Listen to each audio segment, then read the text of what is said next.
Welcome to the Real News Network. I'm Sharmini Perez coming to you from Baltimore, where protests are continuing after yet another death in police custody. Freddie Gray, a 25-year-old African-American Baltimore resident, died a week after his arrest. Officials have launched a criminal probe into his death, but Maryland's Police Bill of Rights stipulates that only police can investigate police. The Gray family has called for a federal civil rights investigation into the killing because they said they fear that the police are covering up his death. Ongoing killings and brutality against African Americans has the Black community organizing and raising many questions of who controls law enforcement in this country. Now joining us to discuss this is Glen Ford. Glen has just returned from Black is Back Coalition's National Conference on Black Community Control of Police in St. Louis. Thank you so much for joining us, Glen. Thank you for the opportunity. So, Glen, I hope you've come back with a major solution to this problem. Well, Black community control of police is the, the democratic solution to the problem. The problem that Black people have with the police is Black people don't have power, and the police are not accountable to them. So Black community control of the police is the logical solution, and that's what that conference in St. Louis was about this weekend. When you talk about Ferguson, you're really talking about a greater Black St. Louis population. Ferguson's one of those small towns that now have large Black populations as a spillover from very, very Black North St. Louis, which is where the conference was held. The conference had the deep involvement and heard the searing testimony from many, many mothers and fathers and sisters and brothers of the victims of police suppression in Black America, not just from St. Louis, but from all across the country. All of them saw the logic and endorsed the logic of Black community control of the police. One of the reasons I think this was such a successful conference is that elements of the Black is Back coalition, which is comprised of lots of groups, elements of the coalition back in January convened a Black people's grand jury in Ferguson, which brought a people's indictment against Officer Darren Wilson for murder in the death of Michael Brown. And of course, that is part of the general demand for Black community control of the police. It's not just that this police army of occupation makes life miserable for Black folks. It's the whole U.S. criminal justice system, which includes prosecutors and the courts. And we have to devise ways to sever ourselves from that hostile matrix and complex of power to the extent that we can. The central message of the conference was that the problem, as we said, is a problem of power. That is, Black people are not killed in such horrific numbers by the police because the police are badly trained. They're not killed because police don't have body cameras or other technical fixes. They're killed because Black people have no power in their own communities, or those communities are run by people who are accountable to folks outside of the communities. So this conference, and I'm sure that when it's replicated across the country, as it will be, this conference firmly was adamant that when people come up with these diversionary proposals, these pseudo solutions to the problem. And that includes just the hiring of more Black cops. And of course, it includes stuff like amorphous sensitivity training. The response has to be that Black folks demand control of the police that are in their community.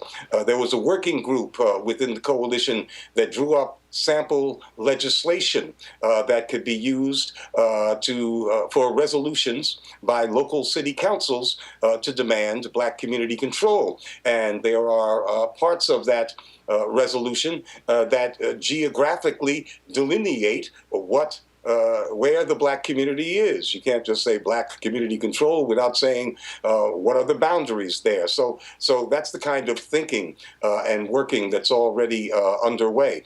There are petitions that have been formed nationally demanding black community control of the police.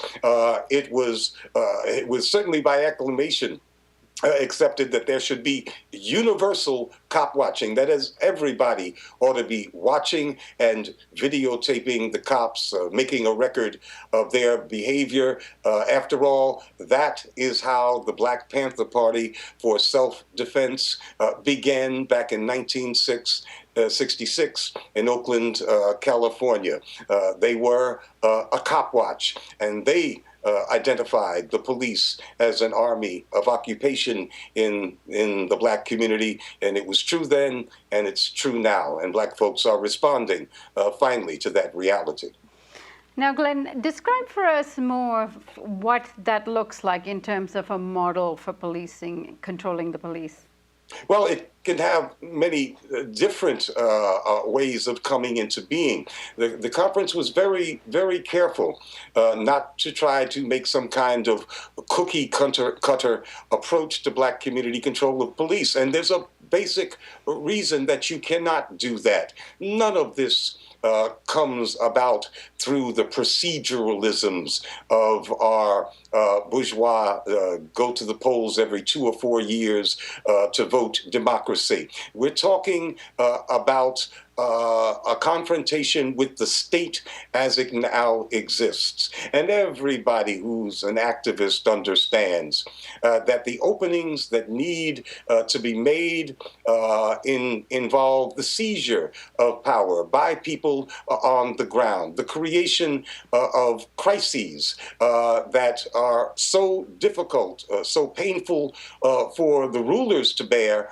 that they will agree to proposals that would have been unthinkable before. And so the nature of these crises as they develop, crises that are inevitable because, as you said at the beginning of this story, the police, like clockwork, just keep on doing their murderous job, that by definition, these conditions in various localities will be different at different times and different places, and there will be different openings. Some crises will be more prone to spontaneous violence than others. In other places, organized groups of people working quite out in the open in large numbers can help create the creative crisis that forces the rulers to respond to a righteous demand for black community control of police. There's no formula for this, but what we do know is that the black community has been radicalized in a fantastically short period of time. I mean, it's not a year since August 9th, when Michael Brown was shot down in Ferguson. We have not gone through a whole summer season under this new mentality and attitude in the black community, this radicalization. So we don't know how things are going to develop, but we do know that when these situations present themselves and people seize the time, those of us who are organized need to be ready to talk about what the solutions should be. And the solution is power to control the police or replace and displace the police in our communities. Glenn, as always, thank you so much for joining us. Just back from the Black is Back Coalition. Thank you, Glenn. Thank you. And thank you for joining us on the Real News Network.